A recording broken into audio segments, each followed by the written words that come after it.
obrigado por estarem presentes aqui connosco.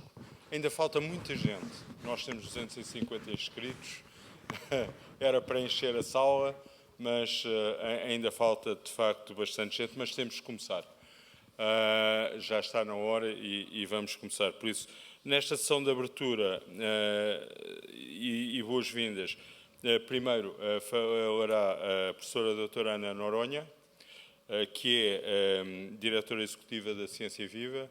A seguir, o Dr. Francisco Rocha Gonçalves, secretário de Estado de Gestão da Saúde. Depois, a professora doutora Maria Helena Monteiro, presidente da direção da APDSI. E, finalmente, a coordenadora do Grupo de Missão da Saúde da APDSI, que é o grupo que organiza este evento em conjunto com o Grupo de Inteligência Artificial da APDSI, a professora também, a doutora Filipa Fisch. Doutora Ana Noronha. Muito bom dia, muito obrigada pela vossa presença corajosa a esta hora da manhã e pela presença do Sr. Secretário de Estado, Francisco Rocha Gonçalves. É um grande gosto para nós tê-lo aqui. Eu creio que é a primeira vez que vem a esta casa, mas fica desde já a saber que esta casa é sua. Quando quiser, temos muito gosto e que temos mais 21 casinhas, talvez mais pequenas do que esta, por todo o país, que estão também muito apostadas na literacia da saúde. Portanto, a Ciência Viva, como sabem, é uma agência para promover a ciência e a tecnologia e temos um eixo importante que é precisamente a literacia da saúde, porque todos como cidadãos, é um ato de cidadania também tratar da nossa saúde, para vivermos bem em sociedade e termos sociedades mais saudáveis, mais solidárias e mais produtivas. Não vou me alongar, só estamos muito contentes com esta parceria com a APDSI.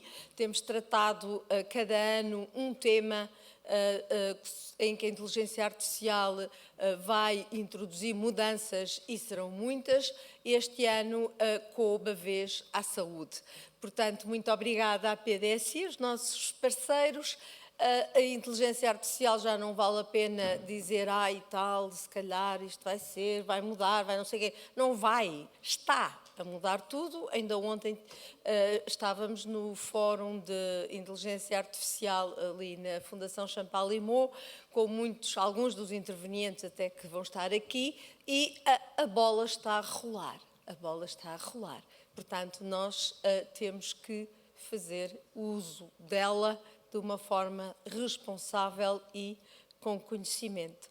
Muito obrigada a todos, desejo um bom dia de trabalho e passo então ao Sr. Secretário de Estado, visto que ele terá de sair em breve. Muito obrigada. Muito bom dia, doutora Ana Noronha, professora Helena Monteiro, membros da direção da APDSI, amigos da causa da saúde, das tecnologias, profissionais de saúde, representantes dos doentes, senhoras e senhores.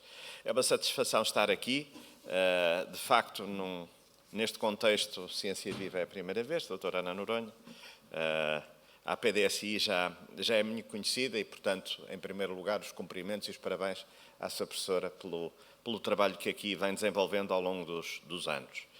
A inteligência artificial na saúde, como aqui disseram e bem, deixou de ser uma promessa distante, uma possibilidade, e é algo concreto. E se eu arranjar um substantivo para este algo concreto, eu escolhi para este texto que escrevi, é uma responsabilidade concreta. Portugal está numa posição singular para liderar esta transformação. E que pode até assustar as pessoas com medo do desemprego. Porque possui o Eu talento gosto muito de mostrar científico, este slide, possui a que capacidade aparece numa profissão tecnológica, muito conhecida do possui Reino Unido, da Holanda e da Irlanda, em que estas pessoas profissionais de saúde, eram os despertadores humanos, batiam à diário porta das pessoas é para os acordar, compatível com outras vezes a com utilização pedras quando desta viviam no primeiro ou segundo tecnologia, andar, e, ou com umas verdade, varetas de serão madeira, estes atributos e claramente todos depois da força motriz desta mudança, da incorporação de novas tecnologias, sejam elas quais forem, no processo de cuidados. Processo de cuidados e na economia em geral, necessariamente. O Governo acredita neste potencial, no potencial português, e estamos determinados a criar condições para que a inovação possa acontecer. E acontecer com segurança, com ética e depois com impacto real e prático na vida das pessoas. A visão do Governo é clara. A tecnologia deve reforçar o papel humano, nunca deve substituí-lo. E para isso vamos querer um Serviço Nacional de Saúde mais preditivo, mais coordenado, mais personalizado e mais sustentável. E nestes 4 desígnios vai-nos ajudar também a tecnologia e a tecnologia da inteligência artificial. Mas mais acima, vamos querer continuar a apostar num Serviço Nacional de Saúde mais humano e em que a tecnologia, sim, libertará tempo para cuidar e para aprofundar a qualidade das decisões clínicas. E é por isso que assumimos um compromisso firme, o de investimento na capacitação das pessoas, consolidação de sistemas de informação interoperáveis e garantir que os nossos algoritmos, os que viermos a usar, os que estamos a usar e vamos desenvolver, são transparentes, são auditáveis e são centrados no valor que trazem aos doentes. E Portugal já está a fazer este caminho, o país como um todo. De resto, este fórum hoje é testemunha disso, já que vão conhecer projetos de instituições públicas, privadas, académicas, da indústria, estão no programa, e que mostram que o país tem capacidade para desenvolver soluções. E soluções que, de novo, não são uma promessa longínqua, elas vão ter um impacto imediato, já o estão a ter, porque fazem triagens inteligentes, porque apoiam a decisão clínica, porque ajudam à otimização da terapêutica dos doentes, porque ajudam na previsão de riscos e contribuem para a melhoria da logística. Estas qualidades todas só naquilo que vão apresentar aqui hoje.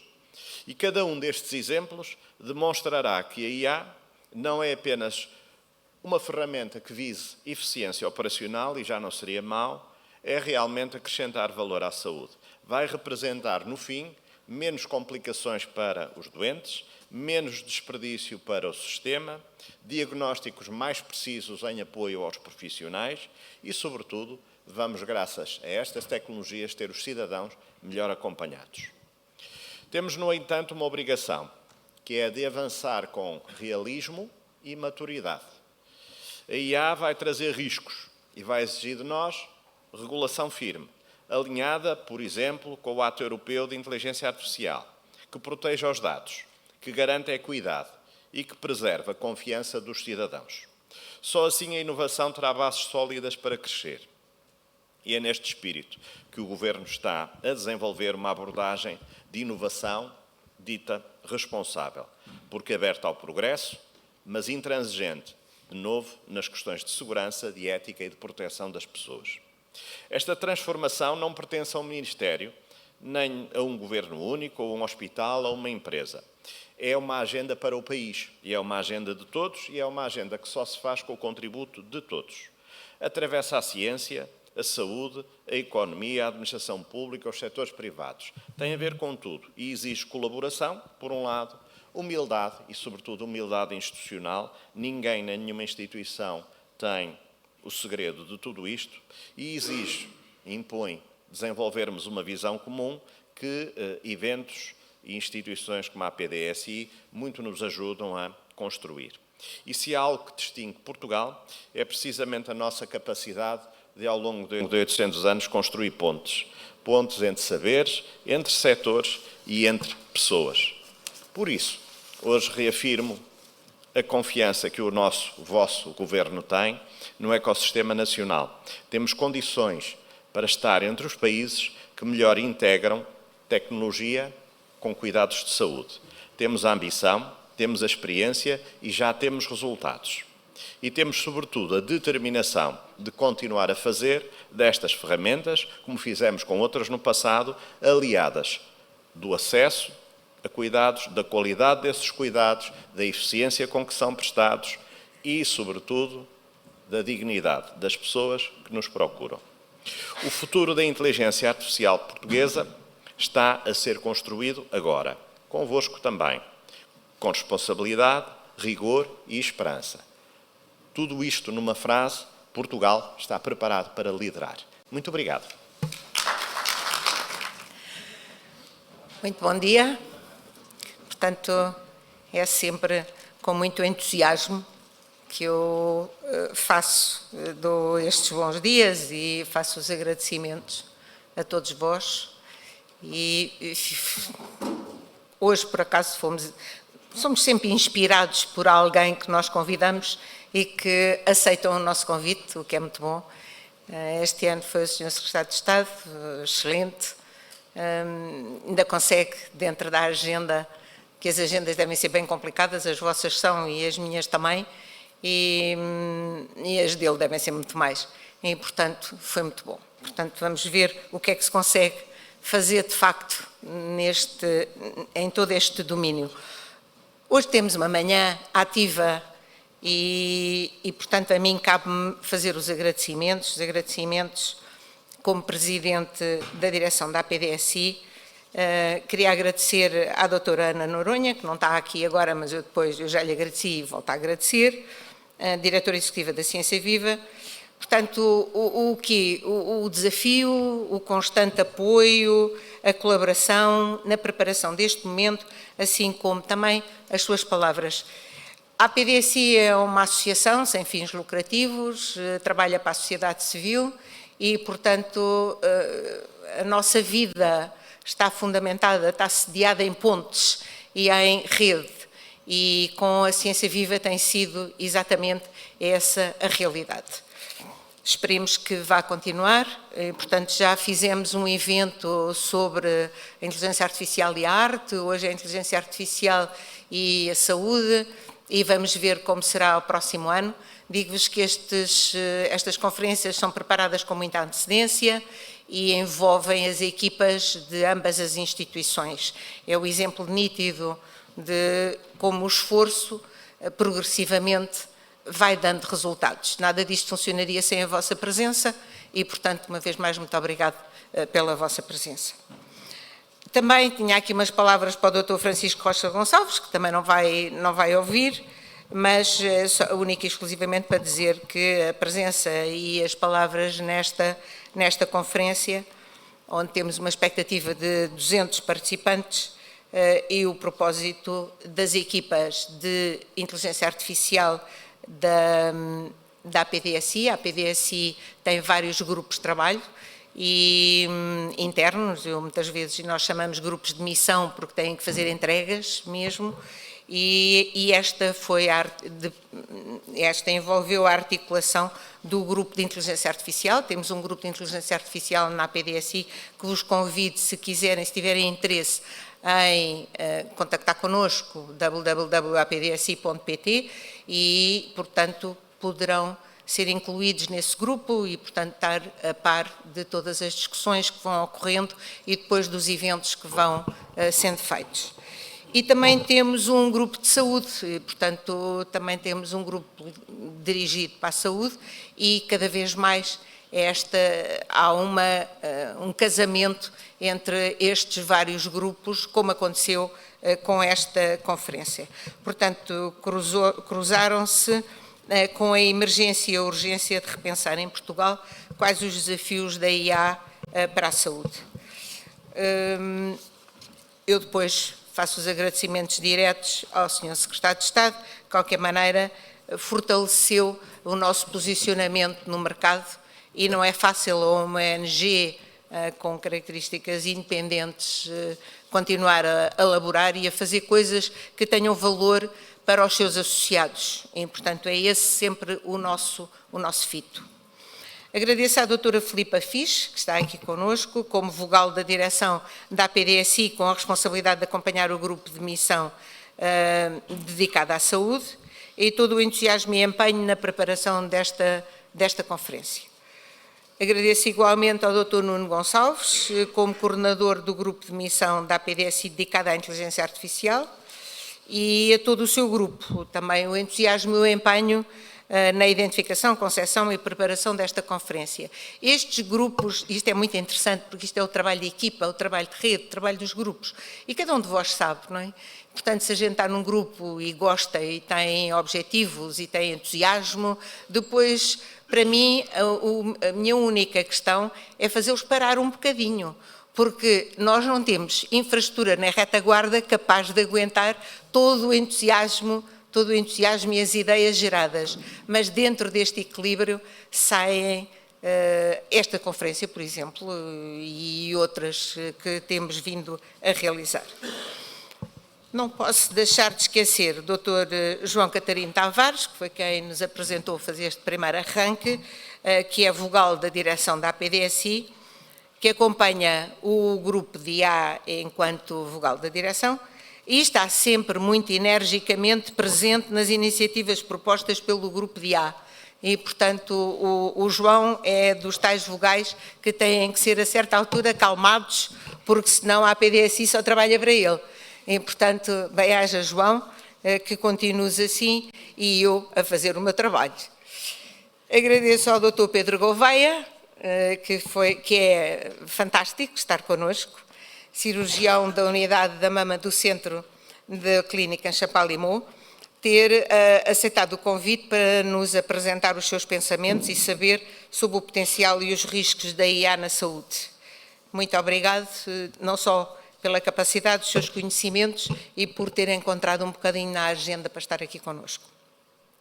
Todos ouvimos e lemos que a IA tem e terá cada vez mais impacto na saúde e é com verdadeira expectativa que nós esperamos pelas suas palavras. É muito bem-vindo, esteja sempre connosco e é um orgulho para nós. E conte connosco para as suas iniciativas também, exceto para sermos operados. Isso a gente não quer, ninguém quer.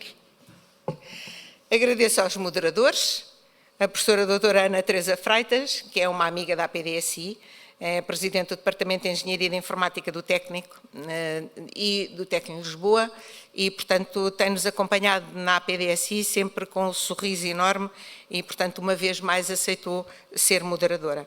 Doutora Inês Sousa, que é Head of Intelligence System at Fraunhofer, Portugal, a disponibilidade para nos ajudarem a conhecer casos práticos, ambas, de aplicação de IA na saúde e os seus desafios atuais em Portugal, através das intervenções dos convidados dos momentos que vão moderar, digamos, os painéis. Não posso deixar de agradecer igualmente e dizer que nos sentimos muito honrados com a participação no primeiro painel da doutora Micaela Monteiro, que também já conhecemos, a APDSI também já vai conhecendo o seu trabalho fantástico de sistematização, organização e que está como Chief Medical Officer de transformação digital da estrutura do Grupo CUF. Doutora Mafalda Carvalho, gestora da inovação da saúde na OLS de Santa Maria, também a OLS de Santa Maria também nos tem colaborado connosco em muitas das nossas iniciativas na área da saúde. Doutora Francisca Leite, também nossa amiga, diretora executiva do Hospital da Luz Learning Health, também sempre com um sorriso aceita os nossos desafios, e também com a participação no segundo painel da doutora Filipa Mota e Costa, vice-presidente da Ambiforma, doutora Magda Couto, que também nos tem acompanhado ao longo dos anos, é a partner da Vieira e Almeida e, portanto, temos a parte da regulação, a parte da segurança, a parte da inteligência artificial e saúde, é um desafio também para todos os advogados e para todos nós, e para todos os advogados. Mestre Miguel Amador, portanto, Chief Innovation Officer de Complear, de uma empresa onde também tem seguido um percurso de desenvolvimento da parte das tecnologias e neste momento está como Chief Innovation Officer. O Dr. Paulo Simões, Presidente do Conselho Regional do Sul da Ordem dos Médicos, muito obrigado, ter a Ordem dos Médicos connosco é uma honra, as agendas dos elementos da Ordem dos Médicos são sempre muito apertadas e uma vez mais, muito obrigado Dr. Paulo Simões. O Dr. Paulo Sousa, que é o coordenador do Grupo de Missão de Saúde da APDSI, que também temos conhecido ao longo dos anos, e, portanto, também é um nosso amigo e que tem trabalhado na área das tecnologias, da segurança, cibersegurança e na parte da inteligência artificial e na área da saúde a que se tem dedicado nos últimos 10 anos, creio eu. Estes dois painéis concentram 10 prestigiosos profissionais na área da saúde e inovação, com natural utilização da IA. Agradeço a estes convidados a disponibilidade para estarem aqui, numa iniciativa conjunta, da ciência e da sociedade civil, demonstrando que, de forma colaborativa, podemos refletir, debater, aprender em conjunto, impulsionando os diversos setores da sociedade para uma nova realidade da saúde com a IA, que é o que diz respeito a esta conferência. Agradeço, por fim, aos professores Ricardo Cruz Correia e Arlindo Oliveira a disponibilidade para encerrarem esta conferência com perspectivas futuras na área da saúde. É sempre um prazer ouvir estes dois professores. Eu confesso-vos que no início de dezembro de 2022 lançámos um livro dos 20 anos da APDSI e foi a primeira vez que ouvi, eu não estou tão a par quanto outros, mas que ouvi do Arlindo Oliveira quando ele fazia a sua apresentação do livro que nós lançámos e que falou do ChatGPT. De novembro de 2022 até hoje, o ChatGPT entrou nas vidas de todas as gentes no mundo inteiro, todas as pessoas no mundo inteiro.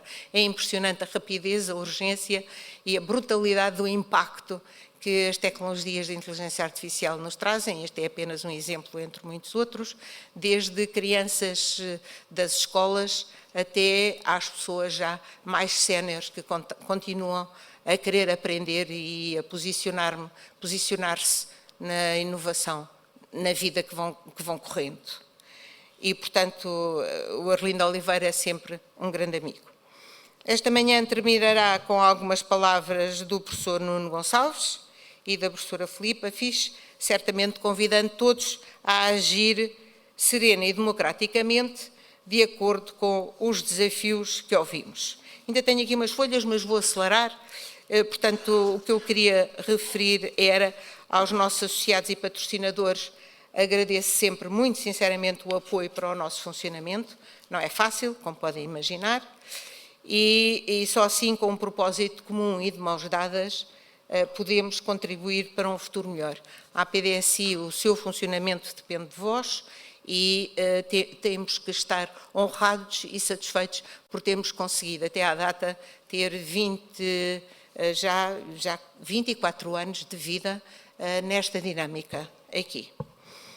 O APDSI nasceu em 2001 pelo ímpeto do ministro Mariano Gago, que esta casa faz jus, com dezenas de fundadores do Espaço Nacional preocupados com o desenvolvimento da sociedade da informação e com a necessidade da sua promoção, daí chamar-se Promoção e Desenvolvimento. Associação para a Promoção e Desenvolvimento da Sociedade da Informação. E o Mariano Gago estava preocupado com a parte da sociedade civil. Nasceu a APDSI e assim temos vindo a atuar. Constitui uma plataforma independente, promove debates de forma agregada entre associados, instituições públicas, privados, parceiros, redes e, portanto, realizando estudos, pareceres e, portanto, venham ter connosco, quem ainda não é associado à APDSI e terão a oportunidade de se integrar nestas dinâmicas que contribuem para a sociedade civil em Portugal. É esse o propósito de participar no desenvolvimento de uma sociedade, como eu tinha referido, e temos três pontos, que são os 3 pontinhos que aparecem no nosso símbolo, que é de forma inclusiva, participativa e segura. São os 3 pontos que nos orientam. Já referi, organizamos-nos em grupos de missão, eu falei no grupo de inteligência artificial, da saúde, temos um também muito relevante que vos convido, que vos interessará certamente, que é da regulação digital, a legislação que tem vindo a sair sobre as práticas de inovação e de segurança, cibersegurança, e que estão a sair, são muito importantes para todos. Vão ter impacto cada vez maior nas empresas, apesar de estar a sair legislação também europeia que quer tornar mais leve a legislação que já existe e, portanto, no início do próximo ano, estejam atentos, porque nós vamos lançar vários momentos, conferências, webinars, sobre os aspectos relevantes e modernos dentro da área da regulação digital. Temos um grupo da RGPD, da proteção de dados, do Regulamento Geral de Proteção de Dados, que é sempre uma preocupação, da cibersegurança, e temos um de inteligência artificial e advocacia, e um também muito curioso, muito engraçado, que existe. Os grupos aparecem, desaparecem de acordo com a natureza das investigações que se pretendem fazer e de como é que o mercado se posiciona, mas há um grupo que é constante, que é o futuro da sociedade da informação, e que é um grupo de pessoas com uma dinâmica enorme, e eu, à meia da noite, se deixo o telefone para eu ouvir as mensagens que enviam, ainda estamos a receber mensagens, porque na outra parte do mundo aparece uma novidade, portanto é um grupo muito ativo. E é isto que faz a PDSI. Os grupos apresentam as dinâmicas que os seus coordenadores e os seus participantes impõem. Nós este ano, já entre conferências, webinars, estudos, uma série de iniciativas, já vamos atingir 30 iniciativas, e eu fico sempre muito surpreendida no fim do ano, quando vejo a capacidade de produção e de realização que nós tivemos, e convido-vos a participarem dela, porque só a conseguimos fazer convosco. Temos um muito interessante, também convido as vossas organizações, que é o Prémio da Transformação Digital, e é o processo de candidatura está aberto até meados de dezembro. Apresentem, aquilo são só 3 ou 4 folhinhas, não é preciso escrever muito, não é? Não é uma tese de mestrado, nem doutoramento, nem nada disso, é apenas fazer a apresentação dos vossos projetos que considerem de acordo com as categorias que lá vão encontrar de transformação digital. Apresentem, porque temos sempre candidaturas que mostram Portugal naquilo que está mais escondido, porque não aparece nos jornais, que são os projetos que fazem a diferença, mas que só vemos o impacto deles nestes momentos. E, por fim, agradeço a todos vós por estarem connosco nesta manhã. Faço votos que a conferência vos seja útil. Aproveitem para falar uns com os outros, para conhecerem pessoas, para abordarem pessoas e, portanto, tornem ainda mais útil para vós, não só por aquilo que vai aqui ser dito, mas também pelos contactos que forem fazer. Havemos de ter um café que vai proporcionar mais esses contactos. E mais, convidamos quem ainda não é associado, temos aí a Cláudia que está disponível para vos atender, bem-ajam e espero que esta conferência corresponda àquilo que nós estamos a pensar. E para esta conferência começámos a pensar em maio de 2025, portanto, tudo isto é com muito orgulho, muito gosto que conseguimos chegar a este ponto. Bem-ajam, muito obrigado e Filipa, agora é consigo. Muito obrigada. Bom, muito bom dia a todos e a todos. É um gosto estar aqui. Em primeiro lugar, agradecer à Ciência Viva e à professora Ana Noronha pelo acolhimento e por toda a sua equipa que também proporcionou que chegássemos desde maio, como a professora Maria Helena falou, até esta concretização, ao professor Nuno Gonçalves, ao João Catarino, vogal da direção, pelo entusiasmo e pela capacidade de conseguirmos hoje ter aqui este evento para discutir os desafios da inteligência artificial na saúde.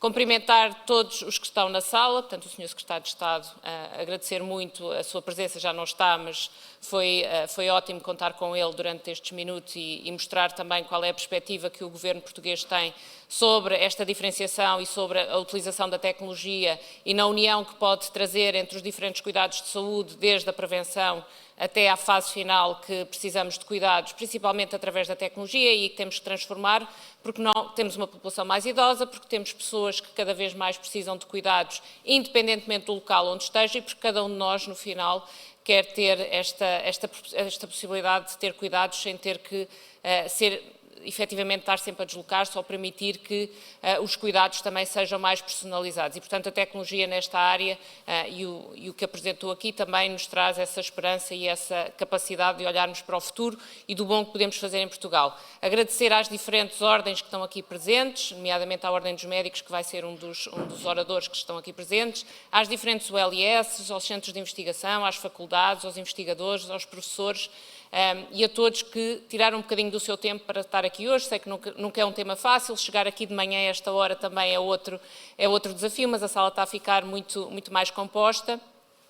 E este tema de juntar a ciência, de trazer e de perceber como é que a saúde hoje em dia e há muitos, muitos anos que a ciência aplicada em diferentes ramos depois tem aplicações na saúde, desde a área espacial, desde diferentes tipos de investigação que vemos e que depois possam ter aplicações na saúde e que nos trazem benefícios e que, se olharmos para há 30 anos atrás, nós demos um salto de gigante no que diz respeito às tecnologias e à forma como as aplicamos nos diferentes setores. A saúde, muitas das vezes, não acompanha e não acelera tão rápido nessa adoção, porque efetivamente temos uma complexidade, temos equipas que são muito diferenciadas, temos também sistemas que já coexistem na saúde há muitos, muitos anos e, portanto, traz muitas vezes o desafio de como é que ligamos, como é que integramos, como é que colaboramos e, portanto, o tema na saúde também tem muito a ver como é que eu trago equipas multidisciplinares a bordo para não olhar apenas para a tecnologia, porque a tecnologia, o que lhe pedirmos, efetivamente vamos conseguir fazer, mas temos que olhar para os processos, como é que eles estão a ser feitos e como é que têm que ser alterados, como é que qualificamos as pessoas e como é que trazemos as pessoas a bordo para que efetivamente a tecnologia, no final, seja pensada com os profissionais de saúde e para os doentes e para o cidadão, e isso é o fundamental para que realmente esta adoção e tudo o que vemos a acontecer possa efetivamente ter um fio condutor e nos traga esse sentimento que a tecnologia está aqui para realmente me ajudar e consigo trabalhar com ela de forma mais proativa, mais eficiente e, portanto, no final do dia é isso que nos traz.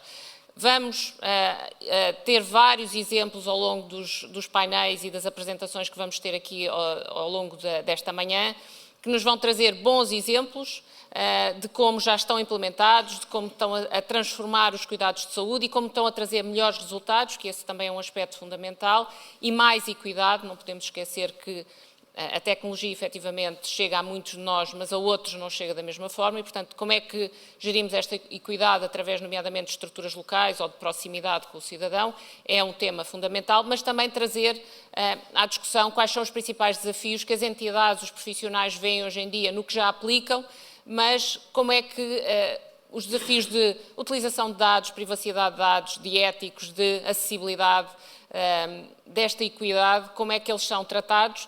E outro tema que eu acho que é importante, como é que escalamos?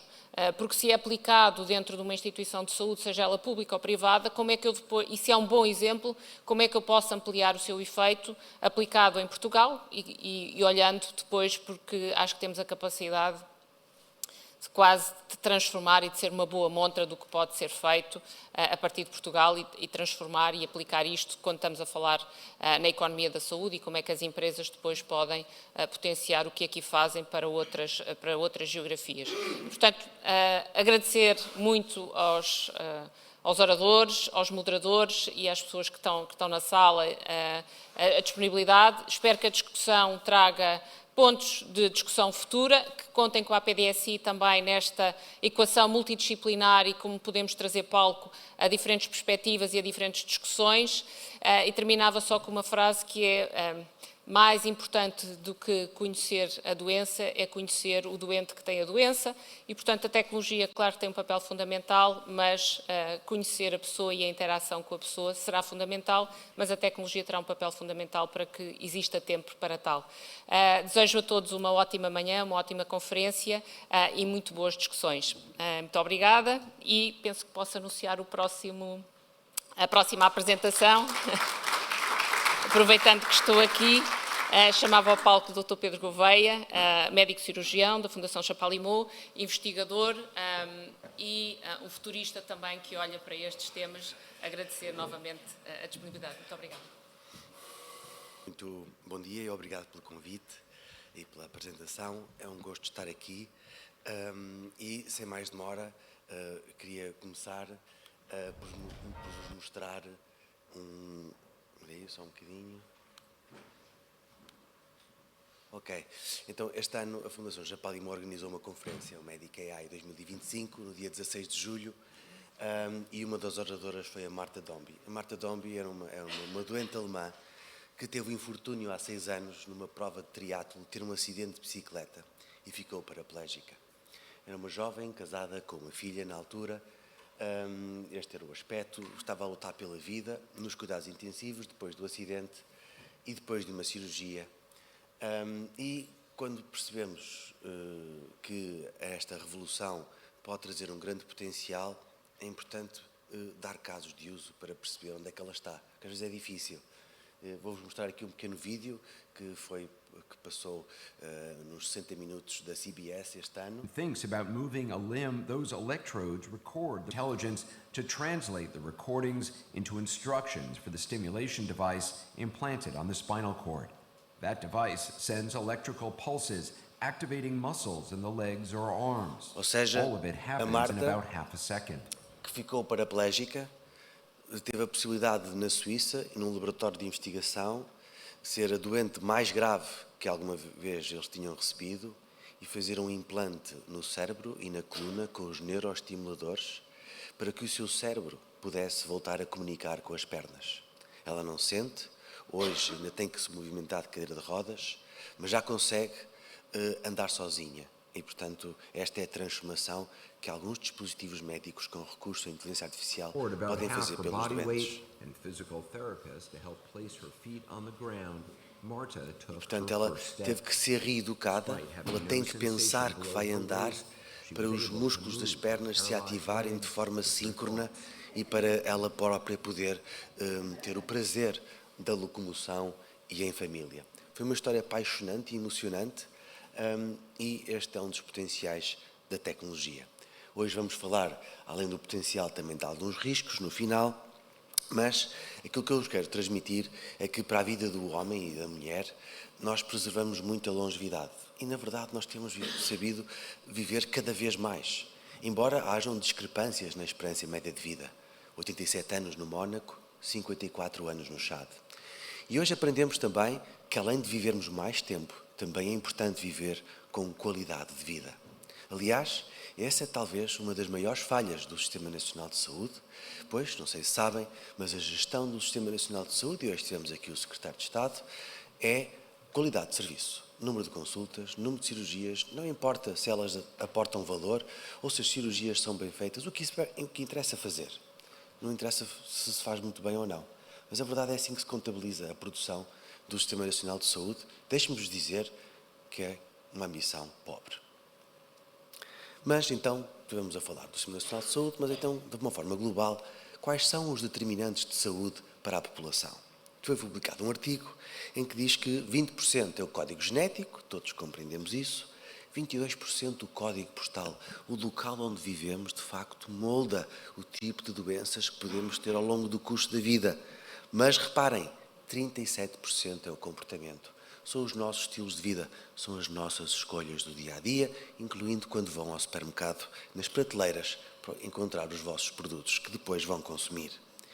E depois percebemos que apenas 6% dos drivers de saúde são o acesso a cuidados de saúde. Portanto, quando o indivíduo entra no hospital doente, já houve uma quantidade de aprendizagens que falhou, porque se calhar não teve o comportamento adequado durante a sua vida para depois, naquele dia, ter ficado doente. E como sabem, há alguns riscos que são preveníveis, como por exemplo todas as doenças associadas ao consumo do tabaco, agora também ao consumo do álcool e, portanto, temos que educar as pessoas para uma vida saudável, para que possam chegar com 80 anos com qualidade de vida. Então, depois percebemos que, de facto, que 90% do orçamento vai para cuidados de saúde e apenas 9% para o comportamento. Vamos ver o seguinte vídeo.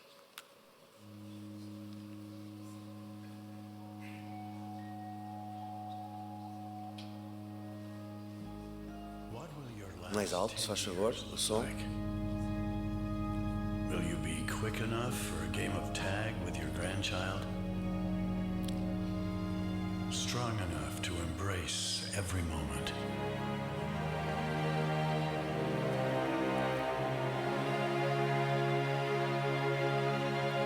Will you grow old with vitality?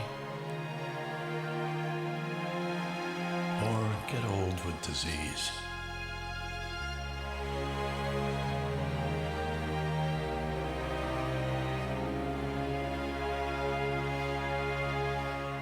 It's time to decide. The average Canadian will spend their last 10 years in sickness. Change your future at makehealthlast.ca. Para pensarem. E, continuando, este ano, também, este próprio mês, recebemos o relatório da OCDE sobre o estado da saúde em Portugal. É importante perceber que temos uma esperança média de vida de 82 anos, o que é ótimo e devemos nos orgulhar, mas 50% dos adultos em Portugal não praticam exercício físico suficiente, o que compara com a média da OCDE de 30%. Mexemos-nos pouco, andamos muito de carro e não praticamos desporto. Muitas horas em frente à televisão a ver Netflix, poucas horas a caminhar depois de jantar. Por outro lado, também ao jantar, parece que consumimos muito vinho, muito álcool. 11,9 litros per capita, o que compara com uma média da OCDE de 8,5 litros. Podemos tirar aqui muitas conclusões. É que se calhar, como os portugueses vivem mais tempo, têm mais tempo a beber. Mas talvez essa não seja a conclusão adequada. De facto, nós temos que educar a nossa população, porque existem riscos associados ao álcool, e aquilo que aconteceu nos anos 70 com o tabaco e a indústria tabaqueira, para dizermos de alta voz que o tabaco aumentava e muito o risco de cancro do pulmão, é o que vai acontecer ao álcool nos próximos 10 anos, com o reconhecimento que hoje já existe, do ponto de vista de evidência científica, que está associado a um conjunto de cancros e que, portanto, mesmo o consumo em baixa quantidade, potencia o cancro. E, finalmente, gosto também de vos relembrar alguma literatura para aprenderem. Superagers, um livro de um médico investigador, cardiologista e investigador de saúde digital norte-americano, que é um ensaio baseado na evidência em que aquilo que suporta, de facto, a longevidade. Alguém aqui toma suplementos? Para levantar o braço.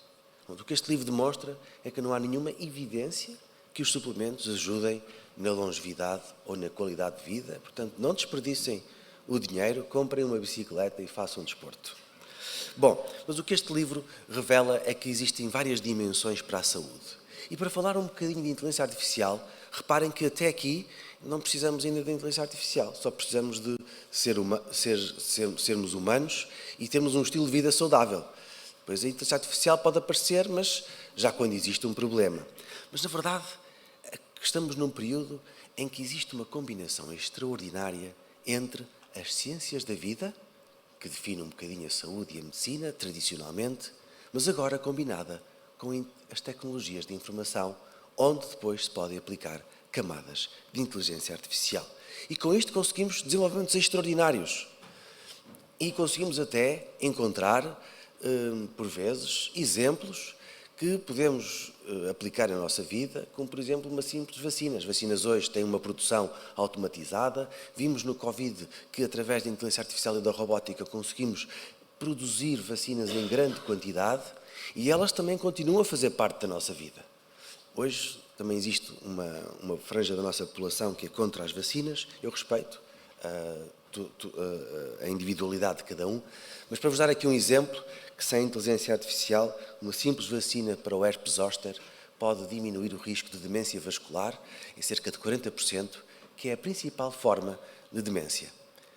Aproveito para dizer que será uma excelente prenda de Natal este ano oferecer aos vossos familiares com mais de 50 anos 2 doses da vacina do herpes zoster.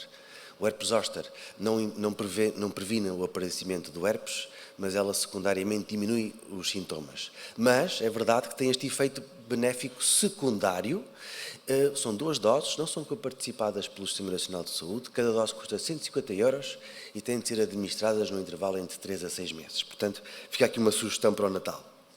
Mas voltemos aqui a Portugal. Portugal anunciou o Governo, temos uma estimativa do Orçamento de Estado para a Saúde no próximo ano, 17 mil milhões de euros. E, com base na OCDE, que faz uma estimativa conservadora do desperdício em saúde de 20%, e tendo em consideração que o total gasto em saúde, o total gasto em saúde não é medido apenas pelo Orçamento de Estado em Saúde. Existem muitas outras contas para adicionar.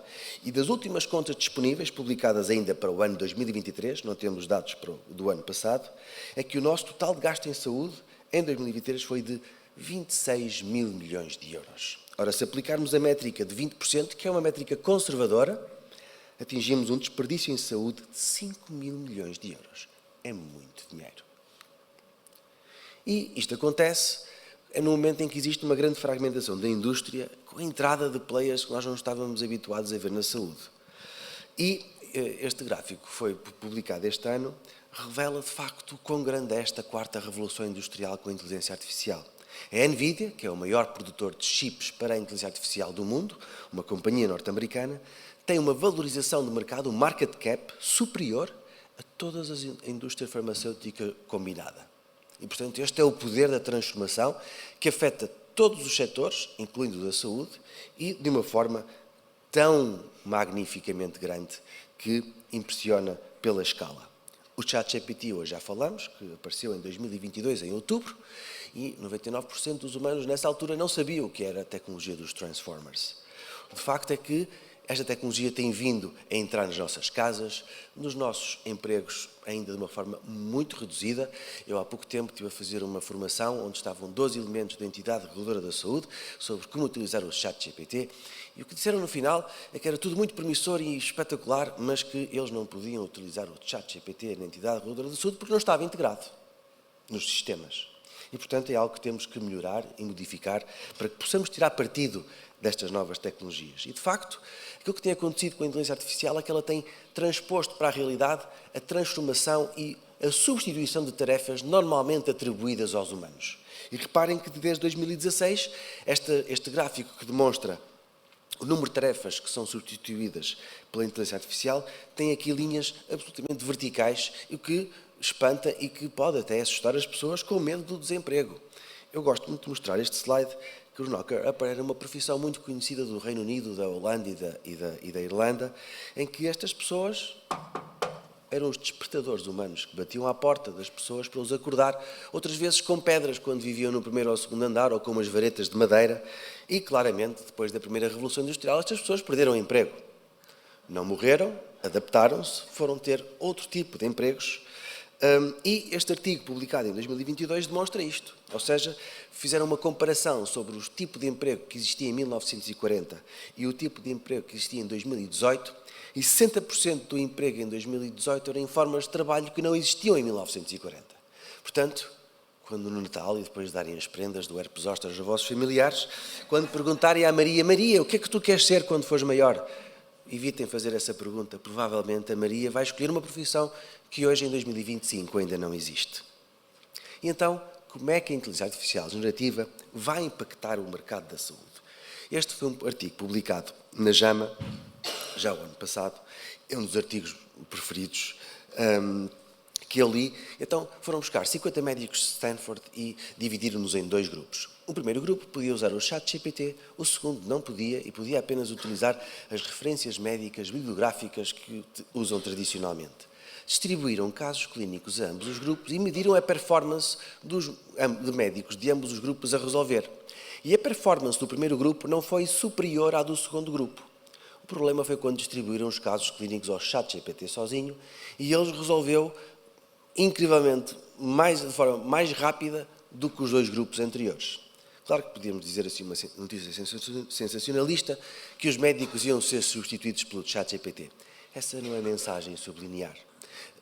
A mensagem é que o primeiro grupo não estava educado a utilizar uma ferramenta para tirar vantagem dela para a sua prática clínica. E este é o ponto em que nos devemos focar, ou seja, na educação, para que possamos ter uma medicina de alta performance com a convergência dos humanos e da inteligência artificial, sendo que nós, médicos e outros profissionais de saúde, temos de estar preparados para começar a ter os nossos próprios assistentes de inteligência artificial. E, portanto, temos de fazer aqui uma mudança entre até a inteligência artificial como uma ferramenta para passar a ser um colaborador. Vamos passar à frente, não temos tempo. E porquê é que isto é preciso? Porque nós precisamos de ser melhores, ou seja, os médicos precisam de ter, e os profissionais de saúde, novas ferramentas para podermos fazer melhores diagnósticos, para podermos tomar melhores decisões. E isto inicia-se de uma forma mais abrangente em 2015, quando o Presidente Obama lançou a iniciativa da medicina de precisão, com um pacote financeiro para criarmos uma nova infraestrutura para tratar doenças crónicas, como a diabetes ou o cancro, de uma forma personalizada e que, por outro lado, pudesse escalar. Ouvimos hoje, muitas vezes, temos muita inovação tecnológica na saúde, mas temos uma grande dificuldade em implementá-la e em escalá-la para que possa chegar a toda a população.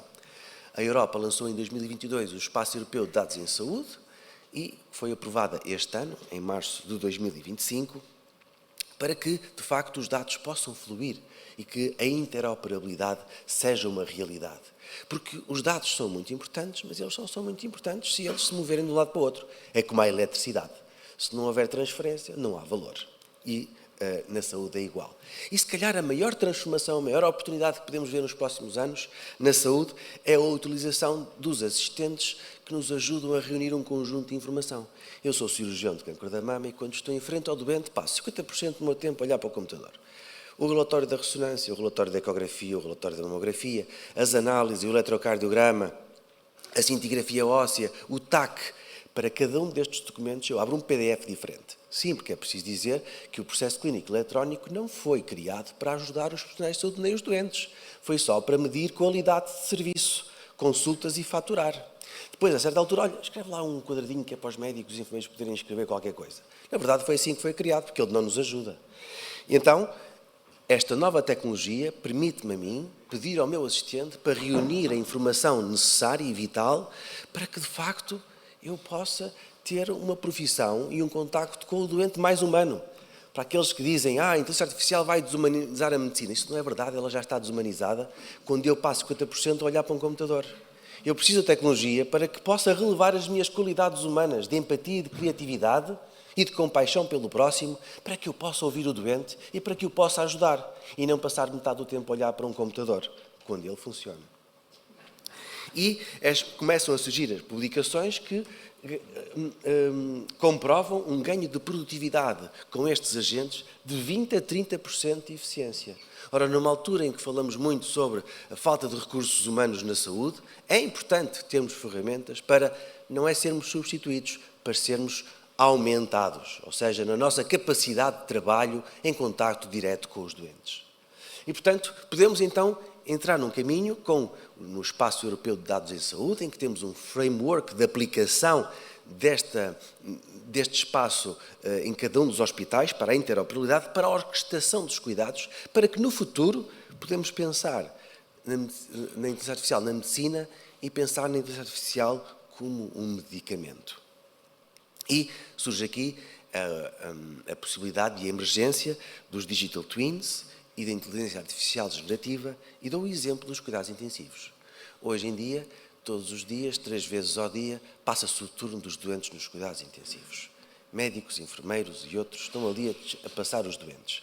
E, de facto, se nós tivermos um agente de inteligência artificial, um Large Language Model como o ChatGPT ou o Gemini, que tem acesso ao processo clínico eletrónico, e para isso é preciso criar infraestrutura, e que tenha acesso aos dados em tempo real do doente, ou seja, se um agente tiver a história do doente e os seus dados atuais da monitorização dos sinais vitais, podemos ter um digital twin nos cuidados intensivos e, com base na programação, eu posso chegar de manhã às 8, em vez de perder 1 hora a passar os doentes, o agente vai dizer, vai ver o Sr. Mário, é o doente que tem maior risco de morte nas próximas 24 horas. E isto faz uma boa utilização do nosso próprio tempo e uma priorização daqueles que são os doentes mais importantes para serem observados e ajudados numa unidade de cuidados intensivos.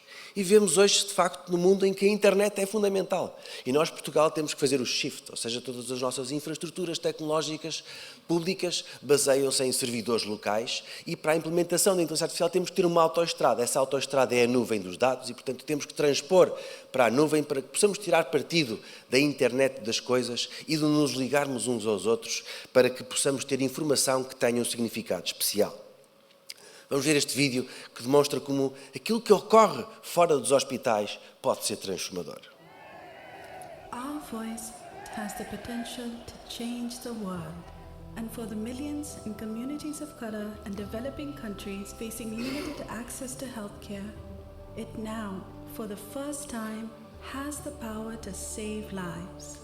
Introducing Voice to Diabetes, turning voice samples into an equitable life-saving tool for millions. A major step forward in diabetes detection. This team of scientists built an algorithm that can detect type 2 diabetes just by having them speak into their smartphone. Which is insane. This is very cool stuff. Yeah, it is, and without even pricking your finger or getting a blood test. This is crazy. This groundbreaking innovation has already generated nearly 4 billion impressions.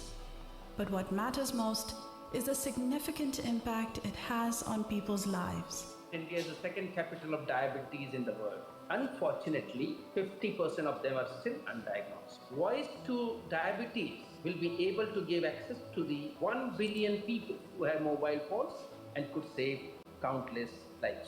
Our study, published October 2023 in a peer-reviewed journal, analyzed over 18,000 voice recordings. We found unique features such as pitch, jitter, and shimmer, enabling type 2 diabetes screening accuracy of 89% for women and 86% for men. Our study... Portanto, alguém com telemóvel, falamos para o telemóvel consegue-nos fazer um screening sobre a probabilidade de termos a diabetes tipo 2.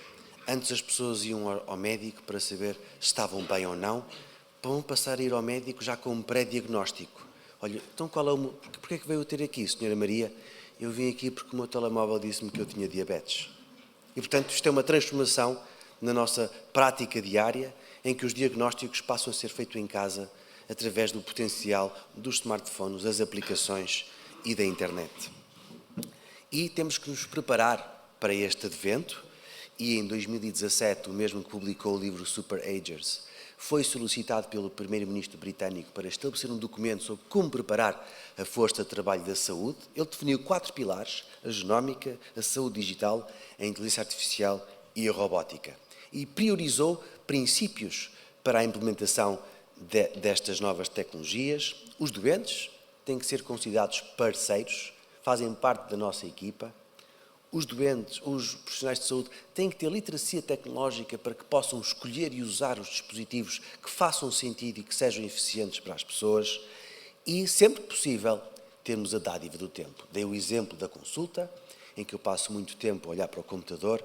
Temos que, de facto, ter esta capacidade de ganhar tempo naquilo que fazemos, para que o tempo faça sentido, para que as pessoas possam viver também elas mais tempo, mas também com qualidade de vida. E, portanto, temos que ter um novo setup de treino e upskilling, reskilling, para que nós nos possamos atualizar. Vou passar à frente, já temos pouco tempo. Peço desculpa. E é importante, a certa altura, também perceber como é que estas novas tecnologias podem magoar os doentes. E isso está perfeitamente enquadrado na legislação. Ou seja, a inteligência artificial é observada como um software e, à luz da regulação europeia, é um dispositivo médico sob a forma de software, que pode naturalmente ter outras componentes como hardware, mas esta visão de termos um dispositivo médico sob a forma de software é muito importante que a tenham, porque existe uma regulação, e ela é aplicável na Europa e também nos Estados Unidos e um pouco por todo o mundo, em que o risco, e hoje vai estar aqui o Miguel Amador, que sabe falar muito melhor disto do que eu, mas as classes de risco dividem-se em 3, desde a classe 1 até ao classe 3, em que na classe 3 os dispositivos podem, inclusive, provocar a morte do doente. Portanto, esta é uma estratificação de risco para que possamos perceber como é que a tecnologia pode magoar os próprios doentes. E, portanto, e também não ter medo da regulação, que ela não atrasa a inovação, mas garante a segurança e a confiança das populações. Falamos do AI Scribes, aquela capacidade de um agente de resumir informação e, obviamente, se resumir mal, ele vai ter um risco, porque eu vou basear a minha decisão numa informação coletada por um agente virtual e que pode, de facto, provocar danos ao doente, porque eu vou ser enviesado por uma informação potencialmente errada para o efeito. E, portanto, no mínimo, o AI Scribes tem que ser um classe 1. Existem 2 já registados. O último é o Tandim, que foi registado no Registro Médico de Produtos Médicos da Suécia no passado dia 3 de setembro.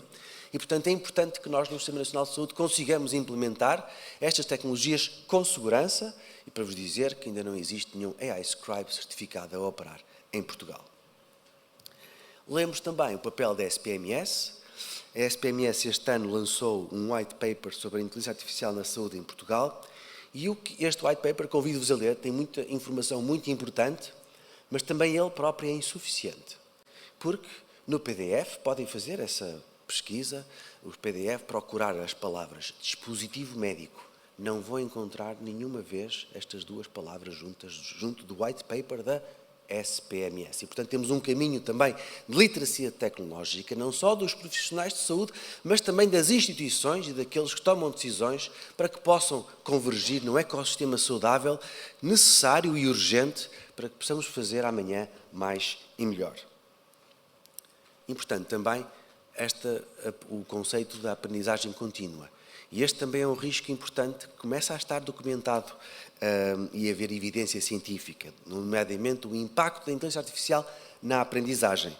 E hoje em dia já sabemos que a utilização da inteligência artificial de uma forma excessiva e das redes sociais pode, de facto, reduzir a atividade cerebral e ter até um defeito deletério cognitivo na nossa memória. E, portanto, temos que relevar as nossas capacidades humanas e há muito para além da inteligência artificial e das redes sociais e, de facto, existe uma evidência que o consumo excessivo destas tecnologias pode reduzir a nossa atividade cerebral com efeitos deletérios a médio e longo prazo. Para vos dizer que é importante adotarmos este conceito de aprendizagem contínua, sobretudo numa altura em que vemos cada vez mais tempo. E o nosso cérebro, quando aprendemos uma nova língua, uma nova atividade ou um novo desporto, o nosso cérebro, os nossos neurónios estabelecem umas ligações através das suas sinapses com outros neurónios e o nosso cérebro humano, depois de um processo de aprendizagem, somos completamente diferentes antes desse mesmo processo. Porque as ligações que acontecem no cérebro durante o processo de aprendizagem transformam-nos para sempre. E esta é uma boa forma de mantermos a nossa boa saúde mental e cognitiva e não nos deixarmos levar pela vez que aquilo parece ser muito fácil de utilizar este tipo de tecnologias. E, portanto, temos que encarar, de facto, que se calhar aos 70 anos ainda é possível continuarmos a aprender. Tenho um avô de 90 anos e que o ano passado a minha querida avó morreu.